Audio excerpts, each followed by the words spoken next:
لاکھوں کروڑوں درود و سلام تاجدار انبیاء خاتم المرسلین صلی اللہ علیہ وآلہ وسلم آپ کی آل اور اصحاب پر۔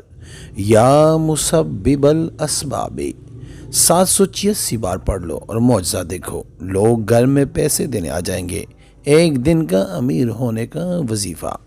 اعوذ باللہ من الشیطان الرجیم، بسم اللہ الرحمن الرحیم۔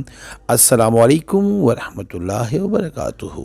میں ہوں سید اخلاق حسین شاہ اور آپ دیکھ رہے ہیں ہمارا یوٹیوب چینل۔ حضرت اویس کرنی رضی اللہ تعالیٰ عنہ جلیل القدر تابعین میں سے تھے۔ اگر میں کہوں کہ صحابی کے درجے پہ بھی فائز تھے تو غلط نہیں ہوگا۔ انہوں نے نبی کریم صلی اللہ علیہ وآلہ وسلم کا زمانہ تو پایا، مگر دیدار جمال نبوی صلی اللہ علیہ وآلہ وسلم سے مشرف نہ ہو سکے۔ ہر وقت اپنی والدہ کی خدمت میں مشغول رہتے تھے۔ ایک مرتبہ والدہ سے اجازت طلب کی کہ مدینہ منورہ حاضر ہو کر شرف صحبت حاصل کر سکوں، یعنی دیدار کر سکوں۔ والدہ نے کہا کہ بیٹا جاؤ، مگر جلدی واپس آ جانا۔ حضرت اویس کرنی رضی اللہ تعالیٰ عنہ مدینہ منورہ حاضر ہوئے، مگر نبی کریم صلی اللہ علیہ وآلہ وسلم کسی غزوے کے لیے مدینے سے باہر تشریف لے گئے تھے۔ والدہ کے حکم کی وجہ سے انتظار میں زیادہ نہ رک سکے اور واپس گھر چلے آئے۔ جب نبی کریم صلی اللہ علیہ وآلہ وسلم واپس تشریف لائے اور آپ صلی اللہ علیہ وآلہ وسلم کی خدمت میں عرض کیا گیا کہ قبیلہ کرن، جو شام کے علاقے کا ایک قبیلہ ہوا کرتا تھا، کہ ایک نوجوان آپ کے دیدار کے لیے حاضر ہوا تھا، مگر والدہ کے حکم کی وجہ سے واپس چلا گیا۔ تو نبی کریم صلی اللہ علیہ وآلہ وسلم نے اپنا جبہ مبارک حضرت عمر و حضرت علی کرم اللہ وجہ الکریم کو دیا اور فرمایا کہ میری طرف سے میرے دنیا سے پردہ کرنے کے بعد یہ ہدیہ اویس کرنی رضی اللہ تعالیٰ عنہ کو پہنچا دینا اور اس سے کہنا کہ جبہ پہن کر میرے گناہگار امت کے لیے مغفرت کی دعا کرے۔ ویڈیو میں بڑھنے سے پہلے اگر ابھی تک آپ نے ہمارے چینل کو سبسکرائب نہیں کیا تو برائے مہربانی ہمارے چینل کو سبسکرائب کریں اور بیل آئیکن کو کلک کریں تاکہ ہماری ہر نئی آنے والی ویڈیو کا نوٹیفیکیشن آپ کو بر وقت مل سکے۔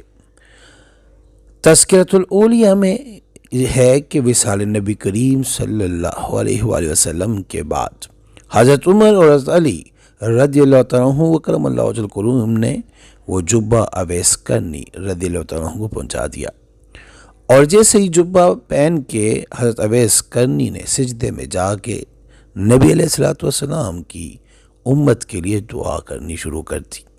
تھوڑی دیر بعد حضرت علی فرماتے کہ ہمیں لگا کہ شاید اس کی جان نکل گئی۔ جب وہ سجدے سے اٹھے، یعنی ہم نے اٹھایا، تو حضرت اویس کرنی رضی اللہ عنہ فرمانے لگے کہ میں نے قبیلہ بنی اسد کے بکریوں جتنی، یعنی بکریوں کے بالوں جتنی امت اللہ کے نبی کی بخشوا دی ہے۔ یہ وہ مقام جو حضرت اویس کرنی کو ملا، والدہ کی خدمت کے صدقے سے ملا۔ اگر ہم اپنے والدین کی خدمت کریں تو ہمیں کبھی وظیفے کی ضرورت نہیں پڑے گی، ہمیں رزق کی تنگی نہیں آئے گی۔ لیکن آج بات کرتے ہیں رزق کے لیے جلدی سے رزق کے اسباب پیدا کرنے کا وظیفہ۔ نوکری کے اسباب اور رزق کے اسباب وہاں سے پیدا ہوں گے جو آپ کو وہم و گمان بھی نہ ہوگا۔ خدا تعالیٰ نے ان اسماء کی اتنی بڑی تاثیر ہے کہ آپ کا رزق پہاڑ کی بلندی پہ اگر ہوگا تو رب العالمین آپ کے لیے وہاں سے بھی اسباب پیدا کرے گا۔ یا وہابو یا باسطو یا غنیو یا مسبب الاسباب۔ فجر کی نماز کے بعد 786 مرتبہ اور درود ابراہیمی 41 مرتبہ ہر روز 5 روپے صدقہ نکالا کریں۔ درود ابراہیمی یعنی جو ہم نماز میں پڑھتے ہیں، اللہم صلی علی محمد وعلی آل محمد کما صلیت علی ابراہیم وعلی آل ابراہیم انک حمید مجید، اللہم بارک علی محمد وعلی آل محمد کما بارکت علی ابراہیم وعلی آل ابراہیم انک حمید مجید۔ یہ والا درود پڑھے وظیفے کے دوران، اس کے بعد اپنے لیے دعا کریں۔ 11 دن کا یہ عمل ہے، انشاءاللہ اسی عرصے کے دوران آپ کے لیے ایسے اسباب پیدا ہو جائیں گے کہ لوگ خود گھر میں پیسے دینے آئیں گے۔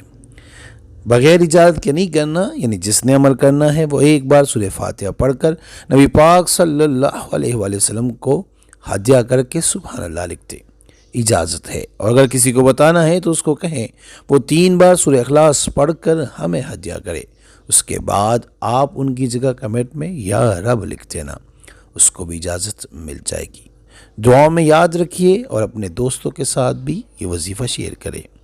اے میرے مولا کریم مجھے توفیق بخش کہ میں ایمانداری سے اپنے تجربات اور اپنے بزرگوں کا دیا ہوا علم خلق خدا کی خدمت کے لیے من وان پیش کر سکوں۔ آج کا وظیفہ، اس سے پہلے جو ہم نے آپ کو ایک واقعہ سنایا حضرت اویس کرنی رضی اللہ تعالیٰ عنہ کا، اس واقعے کے بتانے کا سنانے کا مقصد یہی تھا کہ اپنے والدین کی خدمت کرے۔ جو لوگ اپنے والدین کی خدمت کرتے ہیں، اب یقین کریں ان کے پاس رزق بے پناہ آتا ہے، دنیا کے سارے مشکلات آسان ہو جاتے ہیں، اور دنیا سے جانے کے بعد بھی ان کے لیے کوئی مسئلہ، کوئی مشکل نہیں ہوتا، بلکہ کریمہ کا علیہ الصلوۃ والسلام کی ایک حدیث مبارکہ ہے کہ اگر کوئی چاہے کہ اس سے رب راضی ہو جائے، اگر وہ یہ چاہتا ہے کہ مجھے پتہ چلے کہ میرا رب مجھ سے راضی ہے کہ نہیں، تو دیکھیں کہ اس کا باپ اس سے راضی ہے کہ نہیں۔ اگر باپ راضی ہے تو رب راضی ہے، اور اگر باپ ناراض ہے تو وہ یہ سمجھ جائے کہ اس سے اس کا رب بھی ناراض ہے۔ ہم وظائف تو بہت کرتے ہیں، لیکن اس کے جو لوازمات ہیں وہ ہم پورے نہیں کرتے۔ اگر ہم اپنے والدین کی خدمت کریں، 5 وقت نماز پڑھے، اور اس کے بعد ہم کوئی وظیفہ اجازت لے کے کریں، تو ایک دن میں ہی اس وظیفے کا اثر ہو جاتا ہے، اور دنیا تماشا دیکھتی ہے، لیکن ہمیں طریقہ نہیں آتا۔ وظائف کے لیے بعض وظائف ایسے ہوتے ہیں جس کے لیے اجازت کی ضرورت ہوتی ہے، بعض ایسے ہوتے ہیں جن کے لیے نہیں ہوتی۔ جن وظائف کے لیے اجازت کی ضرورت ہوتی ہے ان کے لیے وظائف اجازت لازمی لیا کرے، اور ہم جو بھی وظیفہ دیتے ہیں جس کی اجازت کی ضرورت ہوتی ہے تو ہم بتاتے ہیں، اور جس کی اجازت کی ضرورت نہیں ہوتی تو ہم کہہ دیتے ہیں اس کی اجازت کی ضرورت نہیں ہے، اور ہم اجازت فی سبیل اللہ دیتے ہیں۔ تو برائے مہربانی اپنے والدین کی خدمت کریں، 5 وقت نماز پڑھے، لوگوں کے ساتھ حسن سلوک سے پیش آیا کرے، اور صدقہ بھی دیا کرے۔ آج کا وظیفہ جیسے آپ کو بس بتایا، مسبب الاسباب کا وظیفہ فجر کی نماز کے بعد 786 مرتبہ پڑھنے، وہ اسم اعظم جو آپ کو بتائیں، اول آخر آپ نے 41 مرتبہ درود ابراہیمی بھی پڑھ لینا ہے۔ اگر درود ابراہیمی مشکل ہے یا لمبا نہیں آتا، یا کوئی بھی جب آپ کوئی درود آتا ہے، چھوٹا درود بھی آپ پڑھ سکتے ہیں، لیکن لازمی کوشش کریں کہ ہر وظیفے سے پہلے اور بعد میں درود شریف لازمی پڑھا کریں۔ استخارہ فی سبیل اللہ کرنے کے لیے ہم سے رابطہ کر سکتے ہیں۔ رابطے کا طریقہ یہ ہے کہ اپنا نام، اپنی والدہ کا نام، آپ کے اسکرین پہ ہمارا واٹس اپ نمبر چل رہا ہے، اس نمبر پہ آپ ہمیں میسج کریں، اور جس مقصد کے لیے استخارہ کرنا یا کروانا چاہتے ہیں وہ مقصد بھی لازمی مینشن کریں۔ چل ہم 24 گھنٹے کے اندر استخارہ کر کے آپ سے رابطہ کریں گے، اور اگر کوئی مسئلہ ہوا تو ہم رہنمائی بھی کریں گے فی سبیل اللہ۔ امید کرتا ہوں آج کی ہماری یہ ویڈیو آپ کو پسند آئی ہوگی۔ اگر پسند آئی ہے تو برائے مہربانی اس کو لائک کرے، شیئر کرے، تاکہ دوسرے بھی اس سے فائدہ اٹھا سکے، اور لوگوں کو نصیحت کیا کرے کہ اپنے والدین کی خدمت کریں۔ جزاک اللہ۔